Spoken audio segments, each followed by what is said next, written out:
Travel patterns used to be very predictable. In the summer, airlines knew that a lot of customers would want to be flying over to Europe. That is still the case, but it is also very hot and it is very crowded. And especially since COVID, travel patterns have been changing dramatically and customers are starting to go to Europe all year round. You're seeing a lot more demand in what's called the shoulder seasons, like the spring, even early spring when it's a lot cooler, and then going into the fall. So especially since COVID, these changes in travel patterns have become more pronounced. Work is a bit more flexible. There's remote work, there's digital nomads, and people that are prioritizing travel. There are also things that are driving travelers away from maybe the peak summer months, not just the prices of hotels and flights, but the crowds and the incredible heat at a lot of major tourist attractions. For a lot of people, going to Rome in the summer is very stressful. It is very hot.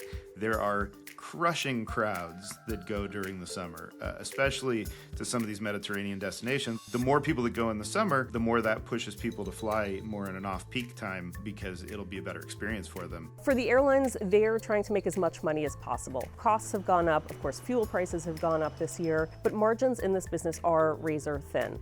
And for airlines, they need to put those aircraft on the most lucrative routes that they can.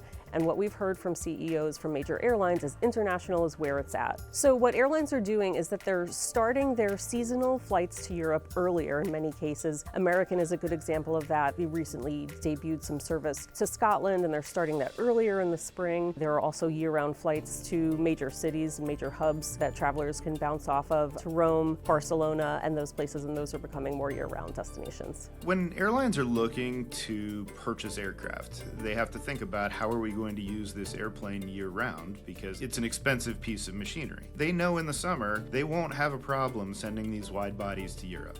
That's not going to be an issue for them. Now they can stretch that further into the shoulder season. A lot of those planes are larger. They have more premium seats that can cost thousands of dollars more than seats in coach, and you can get thousands of dollars more than running them on a domestic route. And they're putting those to work on international routes to cater to that demand. And it's not just to Europe, we're seeing it also with Japan flights and new destinations throughout Asia as well. It doesn't mean that domestic travel is dead. That's very popular. You notice that the aircraft are very full, even at these fares that we've seen this year with fuel prices going up. And it doesn't mean that traditional vacation destinations throughout the Caribbean and Mexico are dead either. There's strong demand there as well. But airlines are looking to grow, and they're looking to grow their profits, and they're looking to cover their costs, which have been going up and up and up over the years.